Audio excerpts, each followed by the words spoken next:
मैं गौतम बुद्ध की एक कहानी सुनाता हूँ। बहुत पुरानी बात है।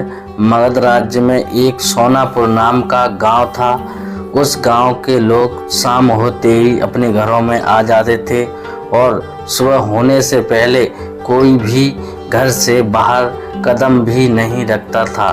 इसका कारण डाकू अंगुलीमाल था।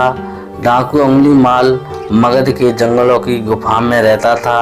वो है लोगों को लूटता था और जान से भी मार देता था।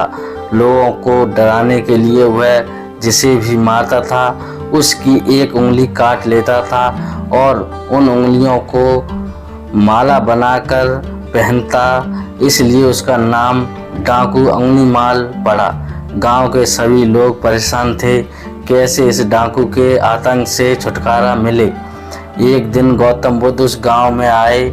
गांव के लोग उनकी स्वागत करने लगे।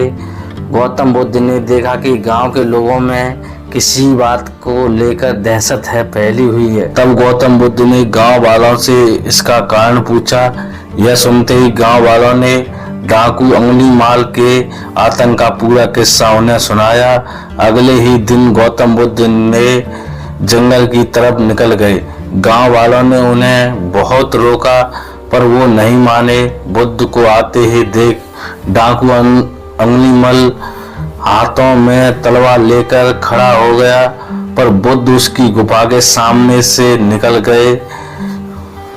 उन्होंने पलटकर भी नहीं देखा। डाकू अंगुलीमाल उनके पीछे दौड़ा, पर दिव्य प्रभाव के कारण वो बुद्ध को पकड़ नहीं पा रहा था। थक हार कर उसने कहा, रुको। बुद्ध रुक गए और मुस्कुराकर बोले, मैं तो कब का रुक गया, पर तुम कब यह हिंसा रोकोगे।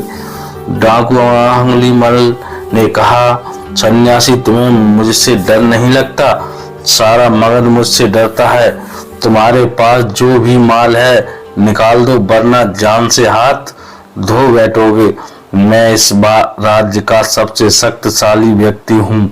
बुद्ध जरा भी नहीं घबराए और बोले, मैं यह कैसे मान लूं कि तुम ही इस राज्य के सबसे शक्तिशाली इंसान हो। तुम्हें यह साबित करके दिखाना होगा। डाकू अंगुलीमाल बोला, बताओ कैसे साबित करना होगा। बुद्ध ने कहा, तुम उस पेड़ से 10 पत्तियां तोड़कर लाओ। डाकू अंगुलीमाल ने कहा, बस इतनी सी बात, मैं तो पूरा पेड़ उखाड़ सकता हूँ। डाकू अंगुलीमाल ने 10 पत्तियां तोड़कर ला दी। बुद्ध ने कहा, अब इन पत्तियों को वापस पेड़ पर जाकर लगा दो। डाकू अंगुलीमाल ने हैरान होकर कहा, टूटे हुए पत्ते कहीं वापस लगते हैं क्या? तो बुद्ध बोले, जब तुम इतनी छोटी सी चीज को वापस नहीं जोड़ सकते तो तुम सबसे शक्तिशाली कैसे हुए? यदि तुम किसी चीज को जोड़ नहीं सकते तो कम से कम उसे तोड़ो मत। यदि किसी को जीवन नहीं दे सकते, उसे मृत्यु देने का भी तुम्हें कोई अधिकार नहीं है। यह सुनकर डाकू अंगुलीमाल को अपनी गलती का एहसास हो गया और यह बुद्ध का शिष्य बन गया और उसी गांव में रहकर लोगों की सेवा करने लगा। आगे चलकर यह डाकू अंगुलीमाल बहुत बड़ा सन्यासी बना और अहिंसा नाम से प्रसिद्ध हुआ। गौतम बुद्ध की अगर कहानी तुम्हें अच्छी लगी हो तो कमेंट करके जरूर बताएं और लाइक करें।